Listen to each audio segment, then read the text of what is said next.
of NATO as part of this deal. Are you willing to budge on that at all, or is it a firm? Well, I could be very nice and say, oh, well, we'll work to it. Look, it's not going to happen. It's just not going to happen. That's what started this whole thing.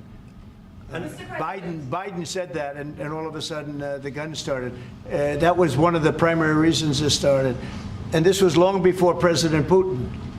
They never said it was an impossibility. So we can say, oh, gee, well, we'll try. But that's something that's just not going to happen. And then the other question I ask is about the land. Will you get your land back? Well, they've fought long and hard on the land, and you and I will be discussing that. And we're going to certainly try and get as much as we can back. But on the NATO, it's just not, that's not going to happen. Yeah, please. That was President Donald Trump talking at a press conference where he was asked questions about the Russia-Ukraine situation and the talks around the ceasefire. So the president of Ukraine, Volodymyr Zelensky, had gone to the U.S., the White House exactly, to visit President Trump and asking for some security guarantee from the U.S. should a ceasefire happen.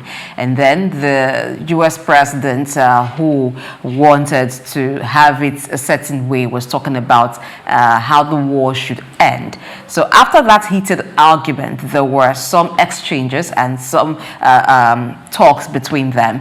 He had gone on to make a post saying that Zelensky was not ready for peace if the U.S.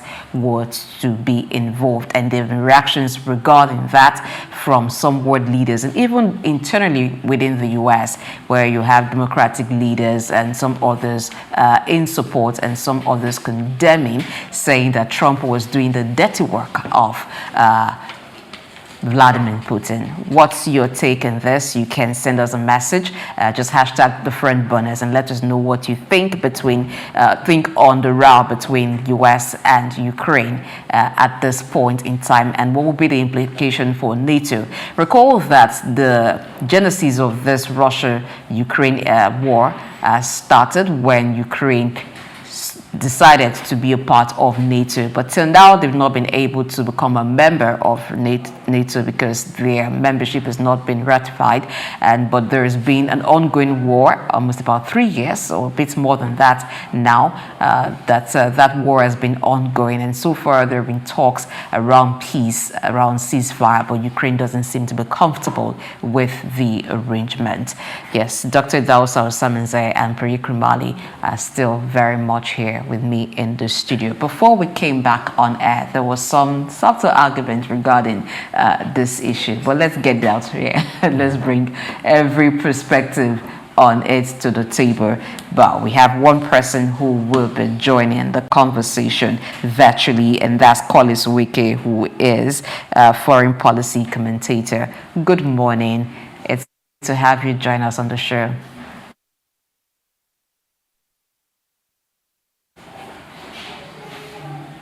Please unmute your device.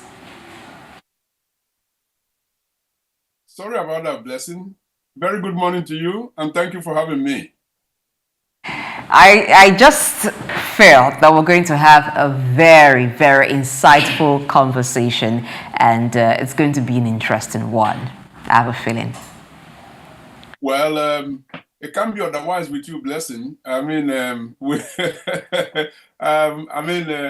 your questioning style is such that, brings out the best from for our analysts. So I'm hoping to do my best.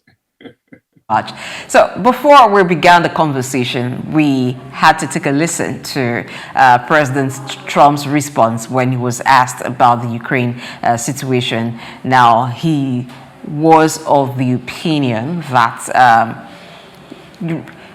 Ukraine wasn't ready. When I say Ukraine, I mean Volodymyr Zelensky wasn't ready for peace. And how the meeting between him and Zelensky went is still one that world leaders are commenting on. Some feel that Trump didn't need to say those things and he was doing Vladimir Putin's dirty work. And some others feel like if Zelensky wants to have a deal with the US, he can't come back to the White House. Perhaps Ukraine would need a new leader. What's your thoughts on the situation? Well, Blessing, my thought is that President Zelensky of Ukraine doesn't want a deal. President Zelensky wants a sustainable peace for Ukraine, whereas President Trump, as a businessman, is talking about deals. And you see, even when you have deals, you do have to have, guarantees that the other side, in the negotiation, the other party, puts some guarantees on the ground to ensure that the person just doesn't pull out, unannounced. And that is why, for instance, if you go to the bank to borrow money, they ask for collateral. And so, Zelensky is asking for nothing more than actually putting some guarantees on the ground so that, Ukraine will be sure that when there is a ceasefire, the ceasefire is going to be sustained, and that would then, snowball into, the sustainable peace that they want. Obviously, the needs of the two parties, in this case, US President Trump and Ukrainian President Zelensky, are different and conflicting. And that was actually what played out in the Oval Office. Thank you, Collins, for those very introductory remarks on your perspective on the diplomatic row between the United States of America and Ukraine. But put yourself in the position of a mediator between two individuals, and where one individual that is supposedly to be the one that is being oppressed is using languages such as murderer and terrorism. How do you think that would have enhanced bringing Putin to the table for a negotiation for either a ceasefire or a complete peace in the east of Europe? Well, in leadership, certainly at the level of the presidency of a country, I think it's important not to be petty. Now, pettiness actually translates, of course, to name calling. But on the other side, pettiness also means that, you put things under your skin. It is very, very easy for one to get under your skin and irritate you with remarks that could be written off as political rhetorics. When you come to the negotiating table, you come with a clean heart. And a clean heart presupposes that although as a human being, you will be offended by the wrong things or the bad things said about you.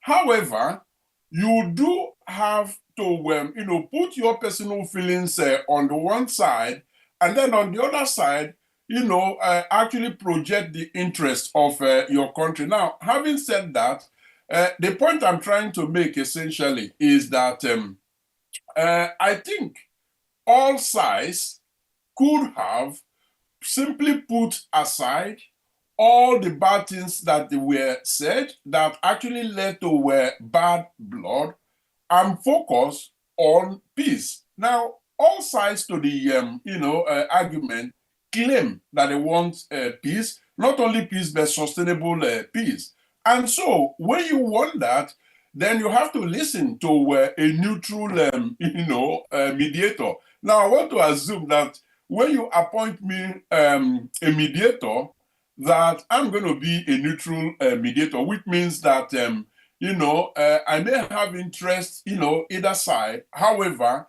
I should have the ability to actually neutralize, the situation, because essentially what we're dealing here with is durable peace in Ukraine that requires balancing justice and compromise. So it is not just enough to seek compromise, you also have to balance it with justice. Combining immediate conflict de-escalation with long-term security and economic, arrangements. This is essentially what Ukraine wants, and I believe that that's what Russia and the United States also want, because Ukraine's sovereignty is at stake here. let's not forget that it was Ukraine that was attacked. Well, okay, there is argument around whether it was provoked or unprovoked, but in addressing any peace, that sovereignty that was actually bastardized has got to be, put in the forefront. But at the same time, the worries, the headaches that, Russia is actually expressing, which is, fear of, undue expansion of NATO into, close to Russia, with Ukraine being a main target for such, expansion. Yes, of course, it should be addressed as well. I'm not saying rule it out completely, but there has to be military guarantees, security guarantees that Russia will not attack, Ukraine while not being a member of NATO. I believe that if Ukraine has such guarantee, well, it can stay out of NATO. Russia has what it wants, and then Ukraine also achieves, the sustainable peace. But okay, look at it from this perspective.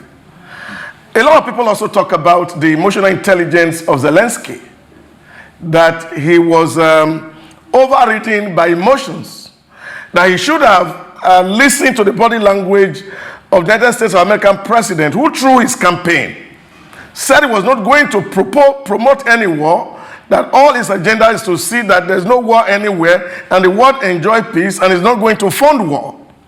And coming to now educate him that he needed to support Ukraine so that he will not be attacked. Don't you think that was a misreading of the body language of the United States of American president?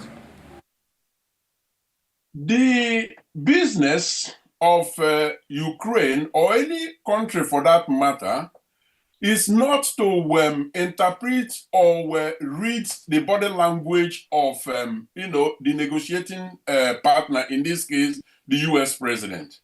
The role of the leader of a country is to project the interests of that country, irrespective of what the body language of your negotiating partner says.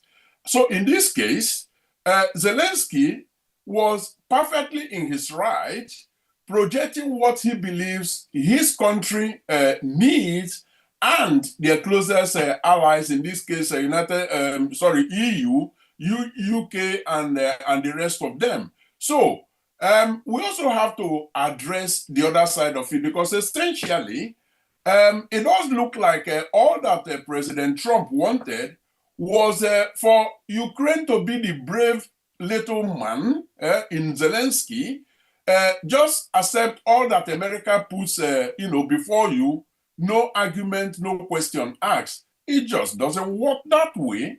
And yes, Trump has been very, very consistent about, his position on these issues, right?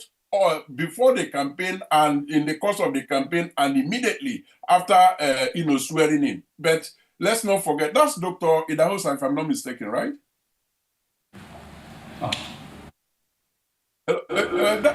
Sorry, is that Dr. Idahosa? I didn't get the name. Yes, Dr. Idahosa, yeah. Yes, indeed. So you see, Dr. Idahosa, the point I'm trying to make here is that campaign is one thing, but also leading, being in charge is another thing. So nobody can blame Zelensky for trying to push the limit, irrespective of what Trump had promised. And he had the obligation to, push the interest of his country forward. And that was exactly what he did in the Oval Office. Thank you so much, Mr. Collins, for your perspective.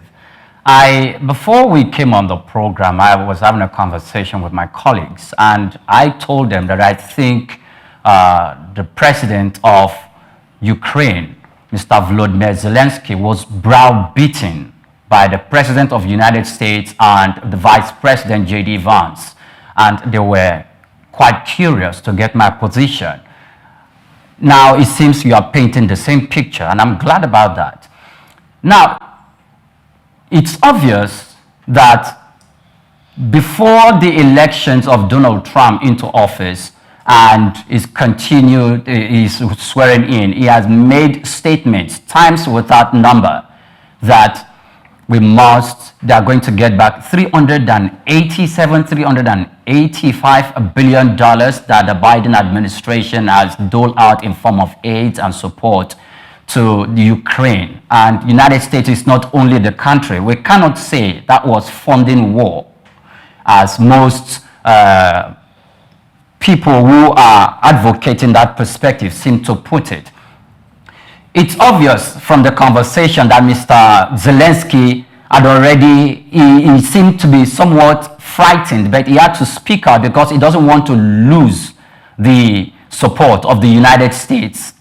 Does it look like the conversation that Donald Trump had with the Russian president, Vladimir Putin?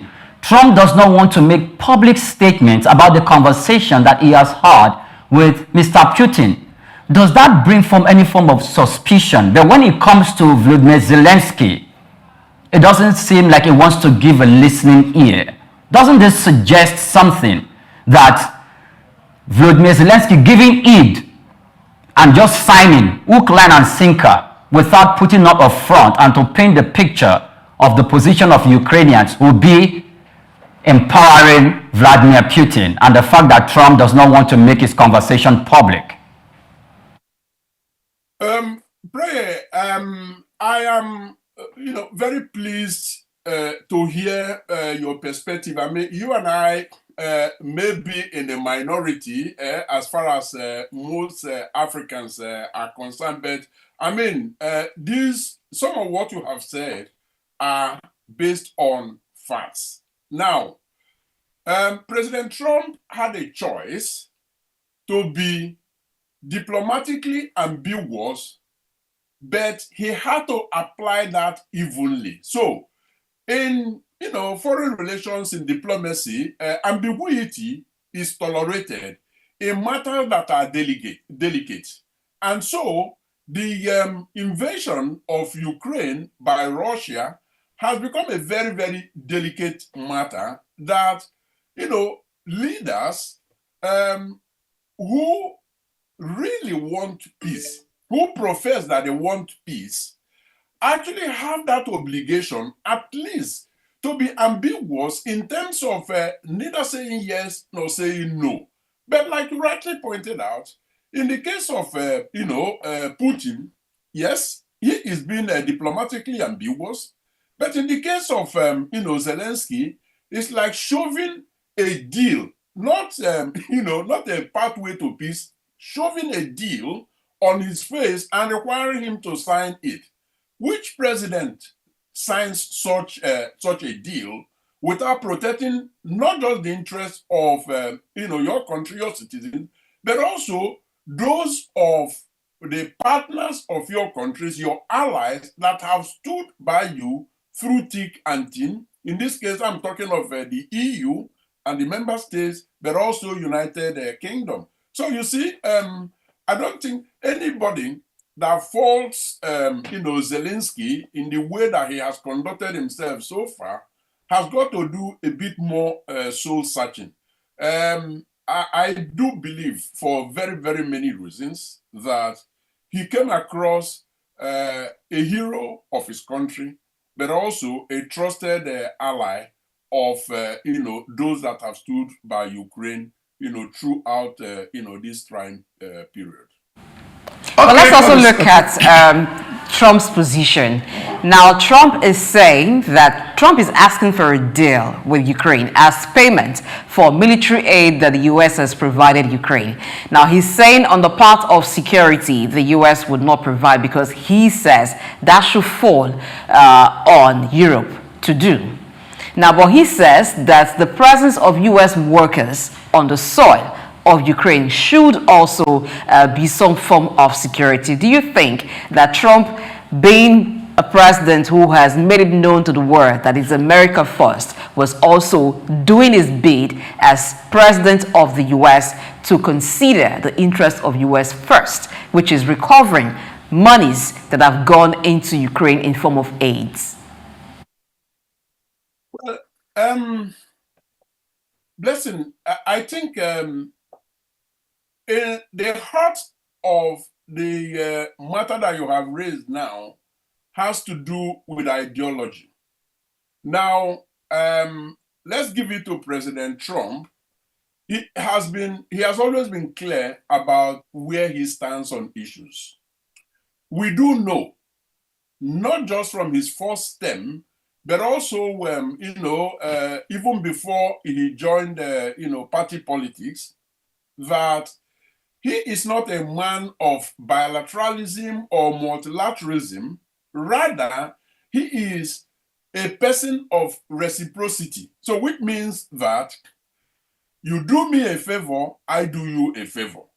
He is not in the business of saying, okay, America, is the policeman of the world. They use soft power to actually sustain America's leadership, global leadership. For him, if it means America spending more, well, then it's not going to happen. And that is essentially what is playing out here. So there is also that imperative of the time, imperative of the moment that he is playing into. Obviously, he managed to get Americans to be war fatigued. So which means that he has coined his rhetorics in such a manner that makes a large portion, a large segment of the Americans to believe that part of the reasons that things are hard for them, the cost of living is high, is because Biden has been doling all their money to Ukraine. And when he becomes president, he's going to make sure that he gets the money back and that others will join in footing all the bills.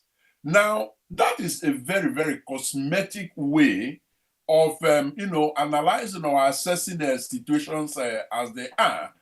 Because I am going to digress a little bit. Take AGOA, for instance, this act with which America, trades with, a select number of African countries, giving them access to American market through goods, agricultural goods, to be more specific. Now, he's making it look as if, that is something that benefits only Africa. Yes, it does benefit Africa tremendously, but it also puts food on the table for a number of Americans. In the shelves of United States of America, there are African products. It creates joy and all of that. So announcing that he's going to, stop AGOA simply creates the impression that, okay, he's actually sticking up for the interests of the Americans. But already, they are beginning to see the impact of, stopping AGOA because it leads to food scarcity, it leads to supply chain disruption, loss of job, and so on and so forth. So you can apply that also to, seeking repayment from Ukraine for the money spent by, Biden. Okay. Dr. Collins, are you still there? I am. Great. Now, speaking about ideology, a Trumpist who was on a show about 2 weeks ago had advocated that Donald Trump is a non-interventionist. And he believes that countries need to focus on their problem, which of course is the primary reason why leaders are elected for their country. And you're looking at an American who is actually almost single-handedly funding NATO to the tune of about 70%, with a huge debt overhang of about 36 trillion United States of American dollars. Infrastructure decay in the last 30 years in America. Cost of living on the high roof. Put yourself a little bit again on the position of Donald Trump. What will you be chasing? Is it a foreign policy that tends to be too much involved in other people's affairs rather than actually governing for the sake of those you were elected? Donald Trump may not be an interventionist, but he is certainly a transactionalist. So which means that for him, what drives his policy is what he is personally going to get out of it, and by extension, what the United States of America is going to get out of it. Now, we understand some of these rhetorics that are actually robed in, sticking out for America's interest and so on and so forth. But you see, deep down, we have to understand that Biden, his predecessor, focused on infrastructure investment, building bridges, and by doing that, creating jobs and so on and so forth. That has not stopped him as President of the United States of America in investing in places where America has vested interest, because America, does not leave to happenstance the choice of where to put its money outside the United States of America. That is transaction. Every American president, irrespective of your political leaning, your ideology, does such deep analysis. For instance, preserving peace in the ECOWAS region where you are and supporting the security of Europe where I am is of America's vital national and security interest. And so when they invest money in these places, for instance, in NATO, or when they invest money in sub-Saharan Africa, they are not just doing that as philanthropy to help the people there. They are also protecting their investment and their interest. And then, very importantly, Dr. Idahosa, they are also building through soft power and sustaining America's global leadership. Let's not forget that there are American competitors. China is there. Turkey has its own ambition. Russia is there, organizing around the BRICS and so on and so forth. And so there are countries that are ready to step in when America fails to lead. That is something that America has to consider as well, and not just go platonic about some of these issues. Thank you so much, Mr. Collins. Excuse me. I think the success of Trump, if he achieves everything he has laid down on the table, it will be to strengthen Vladimir Putin. Now, I need you to consider one of the conversation or one of the talking points that the president of Ukraine talked about. We know that America did not become the world power it is today by transactional disposition. We know it became world power by virtue of its involvement in global politics through the instrument of intervention. And whether a Republican or a democratic president cannot, discountenance that fact. One very specific point Mr. Vladimir Zelensky said was that if it comes to that, the United States also will feel it. It will feel the impact. And when he mentioned that statement, it angered Donald Trump and Vice President J.D. Vance.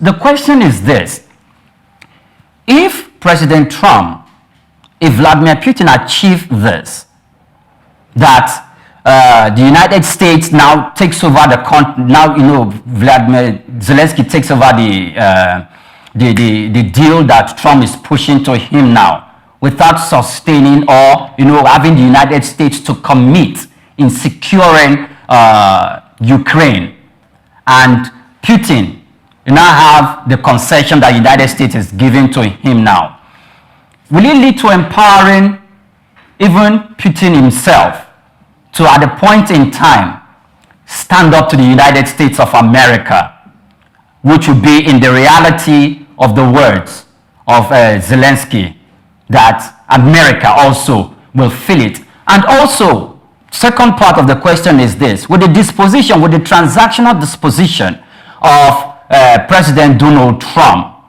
by pushing America away completely from Africa, from Asians, and from other continents and other countries of the world because he is hell-bent on transactionalism and not giving heed anymore to interventionism because he believes he's bleeding the treasury of America. Would that not lead to isolating America? Or let me reverse the words of Donald Trump, to America first, to being America alone? Very poignant question, Prayer. Now, let me approach it from the European perspective. Europe has been historically America's closest ally. On many fronts, America and Europe are falling apart, both in his first term and his efforts and attempts to pull out of NATO and so on and so forth. And then right now he's talking about, he's threatening about pulling out of the United Nations.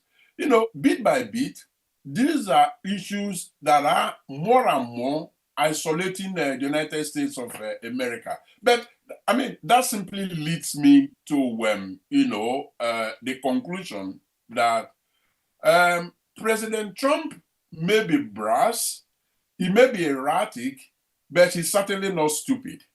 And I believe that, what we see playing out, and we saw it during his first term, is essentially some sort of bravado with the aim of strengthening his negotiating position and making him stronger, in the face of, the negotiating partner, so that at some point they will have to reach a compromise. I believe that that compromise is lurking somewhere in the corner.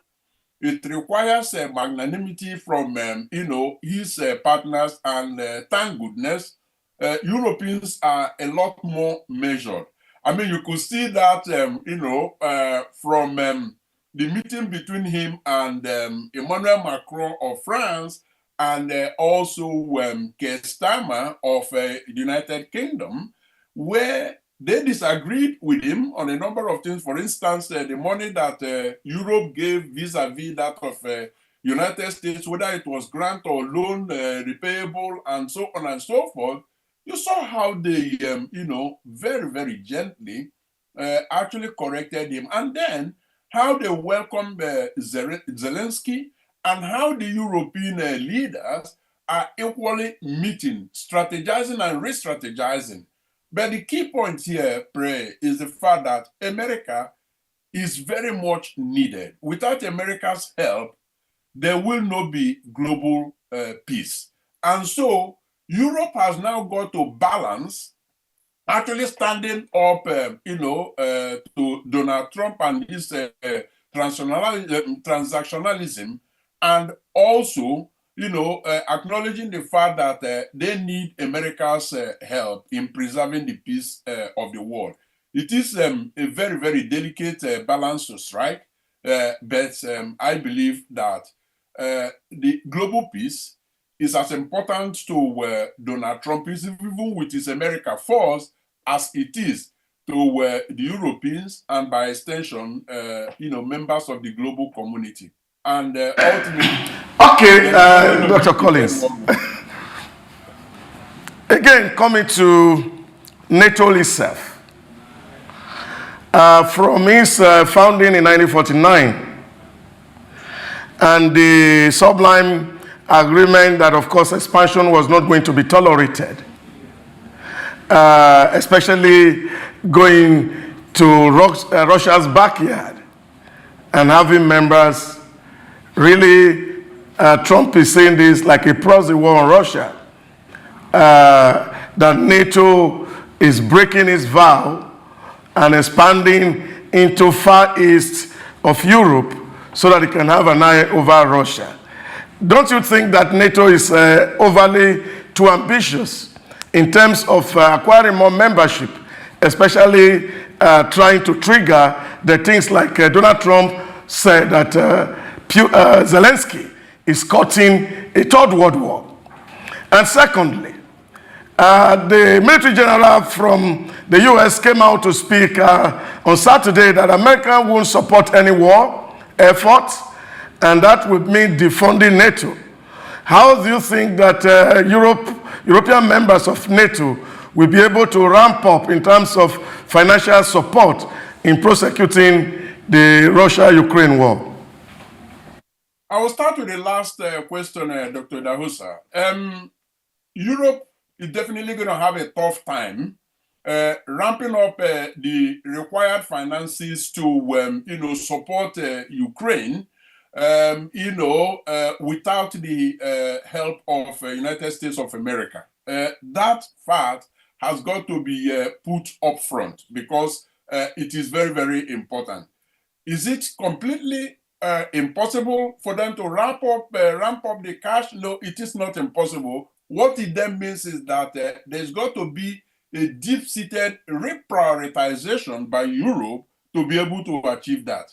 But then the big stumbling block in that, reprioritizing is whether the political climate in Europe actually can sustain such reprioritizing, because cost of living crisis is here with us. Foreigner sentiment is here, and so yes, there are loads and loads of Ukrainian refugees here. Some are already beginning to feel that they are constituting a drain on the finances of Europe, and actually taking their jobs away from them.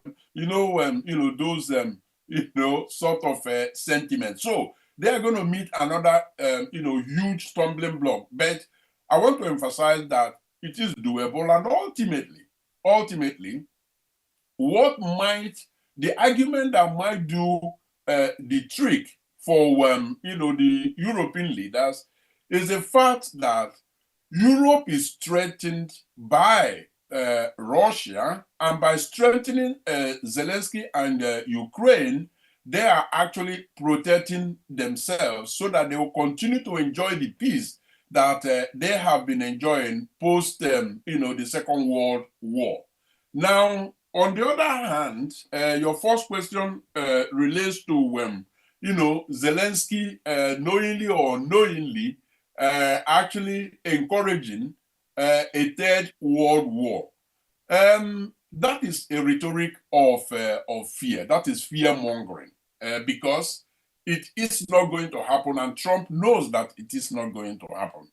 The reason it won't happen is because Europe and the rest of the civilized world will do everything that they can to ensure that indeed Ukraine is supported, and as much as possible, justice is actually tempered with compromise to see that Putin is actually pacified one way or the other. And one of the ways I believe that Europeans are trying to do that, European leaders, is to find a way of ensuring that they rule out Ukrainians' membership of NATO, as long as there are guarantees, ironclad guarantees, that Russia under Putin will not, invade or attack Ukraine again. And let's not forget also